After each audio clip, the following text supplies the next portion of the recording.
Kanchenjunga express দুর্ঘটনায় rail পুলিশের FIR নিয়ে চাঞ্চল্যকর দাবি করলেন আহত এক যাত্রী। দুর্ঘটনাগ্রস্ত ট্রেনের মহিলা যাত্রী দাবি করছেন যে সাদা কাগজে সই করিয়ে তার অজান্তেই অভিযোগ দায়ের করা হয়েছে। শিলিগুড়ির লেকটাউনের বাসিন্দা চৈতালি মজুমদার কলকাতা যাওয়ার জন্য সোমবার নিউ জলপাইগুড়ি স্টেশন থেকে কাঞ্চনজঙ্ঘা এক্সপ্রেসে ওঠেন। দুর্ঘটনায় আহত চৈতালি ভর্তি ছিলেন শিলিগুড়ির রেল হাসপাতালে।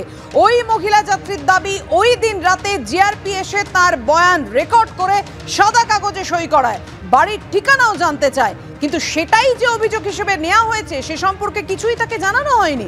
কথা বলবো, আমাদের সঙ্গে রয়েছেন আমাদের প্রতিনিধি আবির দত্ত। আবির, জিআরপি কি করে সাদা কাগজে সই করাতে পারেন? প্রথম কথা হচ্ছে এটা, এই প্রশ্নটা উঠছে। আর চৈতালি দেবী কি জানতেন যে কি অভিযোগ তাকে দিয়ে করানো হয়েছে? কখন তিনি জানতে পারেন? দেখো, ওই মহিলার যেটা অভিযোগ যে তাকে সাদা কাগজে সই করে তাকে ডেট লিখতে বলা হয়েছিল।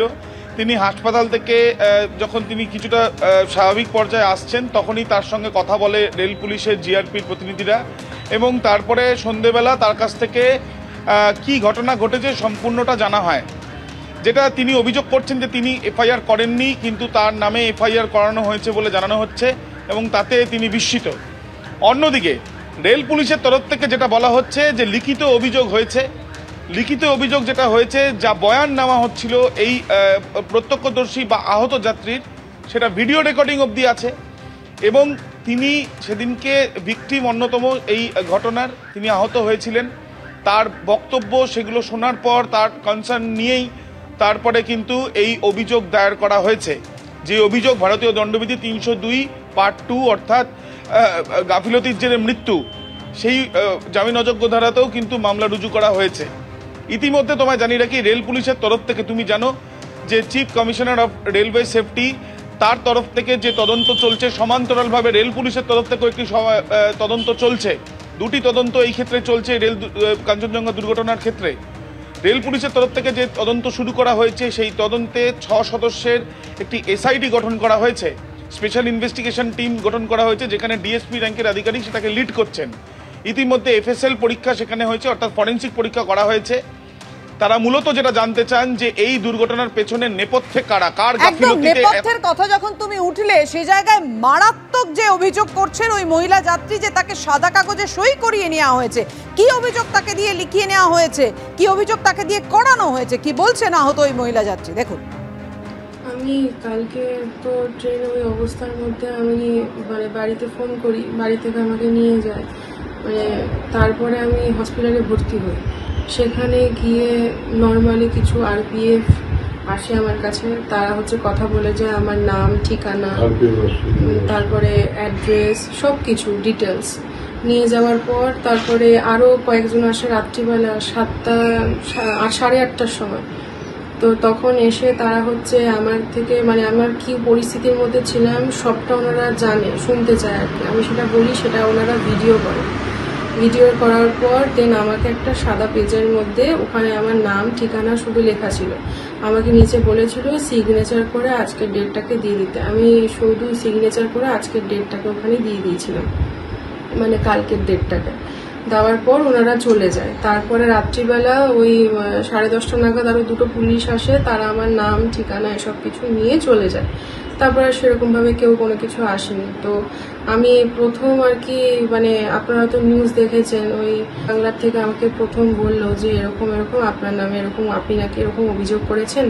প্রথমত ট্রেনের ভেতরে কে এসছে, কোন গাড়ি মেরেছে, সেটা আমার দেখার পক্ষে সম্ভব নয়। পর আমি সন্ধ্যার পর জানতে পারি যে এরকম একটা মালগাড়ি নাকি পেছন থেকে এসে মেরেছে। আর বাকি থাকলো আমি নাকি কারোর নামে এফআইআর করেছি। আমি চিনি না তাদেরকে, আমি কেনই বা এফআইআর করতে যাবো তাদের নামে? অর্থাৎ পরিষ্কার অস্বীকার করছেন তিনি। সত্যি তো ট্রেনের ভেতরের একজন যাত্রী, তিনি কি করে জানবেন কার দোষ, কার গাফিলতিতে এই ভয়ঙ্কর ট্রেন দুর্ঘটনা ঘটেছে, এতজনের প্রাণহানি হয়েছে, কিন্তু তার অভিযোগের ভিত্তিতে মালগাড়ির চালকদের বিরুদ্ধে মামলা রুজু হয়ে গেল, এবং সেটা জিআরপি সাদা কাগজে সই করিয়ে সেটা করালো। জিআরপির কি বক্তব্য, সিট কি বলছে? দেখো, যেটা পুলিশের তরফ থেকে বলা হচ্ছে, অর্থাৎ রেল পুলিশের তরফ থেকে বলা হচ্ছে যে তারা লিখিত অভিযোগের ভিত্তিতেই এই মামলা রুজু করেছেন। তাদের কাছে সেই এভিডেন্স রয়েছে বা প্রমাণ রয়েছে। তারা ভিডিও রেকর্ডিংও করা হয়েছিল। তার কারণ হচ্ছে যিনি আহত এই মহিলা যাত্রী, তার কাছ থেকে জানতে চাওয়া হয়েছিল কি ঘটনা ঘটেছে। তিনি সেখানে জানিয়েছিলেন যে একটা জার্ক অনুভব করেন, সামনে থাকা একটি শিশুকে নিয়ে বা মায়ের কোলে থাকা একটি শিশুকে নিয়ে শিশু পড়ে যায়, এবং সেখানে তিনি এটাও জানান যে একজন যাত্রী আরেকজনের যাত্রীর ওপরে পড়ে যাচ্ছিলেন। এই যে আচমকা যে একটি জার্ক আসে বা আচমকা যে একটি ঝটকা লাগে তার পরিপ্রেক্ষিতে, এবং সেখানে বেশ কয়েকজন আহত হন। অনেকেই মনে করতে থাকেন যে পিছন থেকে এসে কিছু ধাক্কা মেরেছে, এবং পরবর্তীকালে তিনি জানতে পারেন যে পিছন থেকে মালগাড়ি এসে ধাক্কা মেরেছে। এবং এই যে মালগাড়ি যেহেতু ধাক্কা মেরেছে, সেখানে কোনো নাম উল্লেখ নেই আননোন হিসাবে, কিন্তু চালক অর্থাৎ লোকো পাইলট এবং সহকারী লোকো পাইলটের কথা সেখানে উল্লেখ করা হয়েছে। যদিও এই বিষয় নিয়ে পুলিশের তরফ থেকে যেটা বলা হচ্ছে যে তাদের কাছে এভিডেন্স রয়েছে, যে অভিযোগ হয়েছে যিনি আহত যাত্রী তাকে তার কাছে গিয়ে এই অভিযোগ নেওয়া হয়েছিল, এবং সেই অভিযোগ নামার পর ইতিমধ্যে তদন্ত শুরু করা হয়েছে। 6 সদস্যের একটি এসআইটি গঠন করা হয়েছে, যারা দেখবে যে এই গাফিলতি কার, এই যে এত বড় দুর্ঘটনা, সেখানে মৃত্যু হয়েছে মানুষের, আহত অনেকে, এবং সেই ঘটনার পরিপ্রেক্ষিতে আহত যাত্রীর বক্তব্য নেওয়া হয়েছে এবং সেই অনুযায়ী এফআইআর করা হয়েছে। একটি মামলা হয়েছে এখনো পর্যন্ত আমরা জানতে পারছি, এবং বেশ কয়েকজনের বয়ান নেওয়ার প্রক্রিয়া চলছে যারা আহত। এবং এই জন্য আমরা তোমাকে আরেকটা ছবি দেখাচ্ছি, আমরা দাঁড়িয়ে রয়েছি প্যারামাউন্ট হাসপাতালের সামনে শিলিগুড়ির, এবং এই হাসপাতালেই যিনি সহকারী চালক ছিলেন মালগাড়ির, তিনি ভর্তি রয়েছেন। তার বয়ান নেওয়া যায় কিনা সেই জন্য রেল পুলিশের তরফ থেকে ইতিমধ্যে একজন প্রতিনিধি তিনি এসেছেন, চিকিৎসকদের সঙ্গে তিনি কথা বলছেন, তার শারীরিক অবস্থা যা থাকবে বা সেই রকম পারমিট করলে চিকিৎসকরা চাইলে সেই ক্ষেত্রে তারও বয়ান নেওয়া হবে। কি ঘটনা ঘটেছিল, মালগাড়ি কতটা স্পিডে যাচ্ছিল, নিয়ম মেনেছিল কিনা, এই বিষয়গুলো জানার জন্য। যদিও হাসপাতাল সূত্রে জানানো হয়েছে যে তার মানসিক অবস্থা এখন স্থিতিশীল নয়, তার এখনো পর্যন্ত তিনি আইসিইউতে ভর্তি রয়েছেন। সেই সময়ের জন্য অপেক্ষা করা হচ্ছে, যতক্ষণে তার শারীরিক অবস্থা স্থিতিশীল হবে তারপরেই পুলিশের সঙ্গে যোগাযোগ করা হবে। অর্থাৎ বোঝাই যাচ্ছে একদিকে এফআইআর নিয়ে একটি বিতর্কর জায়গা তৈরি হয়েছে।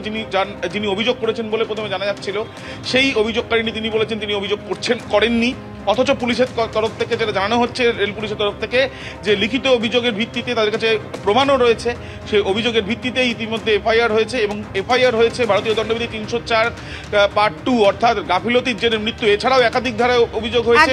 একদমই এই মুহূর্তে তোমায় ধন্যবাদ আবির।